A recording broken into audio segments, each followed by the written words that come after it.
नमस्कार सभी भाइयों को। जैसा कि आप सभी लोग जानते हैं कि इंडिया और अमेरिका के बीच में ट्रेड डील फाइनल हो गई है। इसमें हम उनसे $500 बिलियन का व्यापार करेंगे। अभी जानने की जरूरत है कि हम पे टैक्स कितना क्या लगा। तो अमेरिका ने हमारा जो 50% का टैरिफ था वो हटा के 18% कर दिया है, जिसकी वाई पूरी मीडिया में हो रही है। लेकिन अगर मैं आपको बताऊं तो इससे पहले हमारे जो जो हमें टैरिफ लगता था वो 3% या 3% से कम ही टैरिफ लगता था। ये तो जी फिर जो सरकार आई फिर 50% टैरिफ हो गया, अब 18% हो गया। अब आप कहेंगे कि भैया पाकिस्तान पे 19% है, बांग्लादेश पे 20% है, तो उससे कंपेरिजन हमारा नहीं होता ना।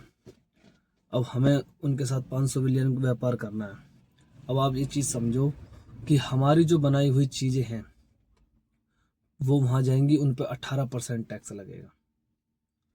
जो वहाँ जाएंगे उन पर 18% जाके टैक्स लगेगा, और उनकी जो बनाई हुई चीज़ें यहाँ आएंगी उन पर हम 0% भी टैक्स नहीं लेते। जबकि इससे पहले हम उन पर 17% टैरिफ टैक्स लेते थे, और कृषि क्षेत्र में 150% तक भी टैक्स हो जाता था जो अमेरिका से यहाँ चीज़ें आती थी। आज के डेट में हम उनसे 0% टैक्स लेंगे, रद्दी भर ही लेंगे, 1 रुपया भी नहीं लेंगे उनकी चीज़ों पे। चाहे वो दूध हो, चाहे वो मक्का हो, चाहे वो किसी भी प्रकार का कृषि क्षेत्र का सामान हो, हम उनसे 1 रुपये भी टैक्स नहीं लेंगे। सोचने वाली बात यह है कि फिर हमारे किसान उनसे कम्पीट कैसे करेंगे। जो छोटे मोटे किसान हैं वे कहाँ जाएंगे, जिनकी 10 बीघा 5 बीघा में ज़मीन में खेती करते हैं वो लोग कहाँ जाएंगे भैया। वे तो भैया बेच के बैठ जाएंगे। उनके लिए तो कोई फायदेमंद सौदा नहीं है। बाकी तो हमारे जो संसद में इसकी बहुत वाई वाई हुई कि हाँ इससे हमें ये फ़ायदा होगा, ये फ़ायदा होएगा जी, ये हो गया जी, वो हो गया। कुछ नहीं हो गया भैया। जो वहाँ से आएगा जी वो यहाँ टैक्स फ्री बिकेगा, और आप यहाँ से जाके वहाँ 18% टैक्स दोगे।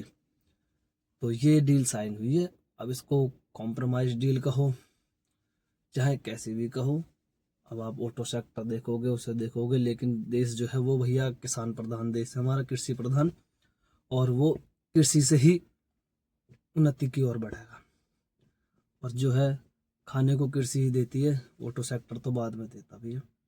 तो कितना सही है क्या गलत है, क्या डील कैसी है, जो भाई जानता है कमेंट करके बताएं, शेयर करें, लाइक करें। देखते रहिए मेरी न्यूज़ इंडिया, और सुरक्षित रहिए। जय हिंद, जय भारत, धन्यवाद।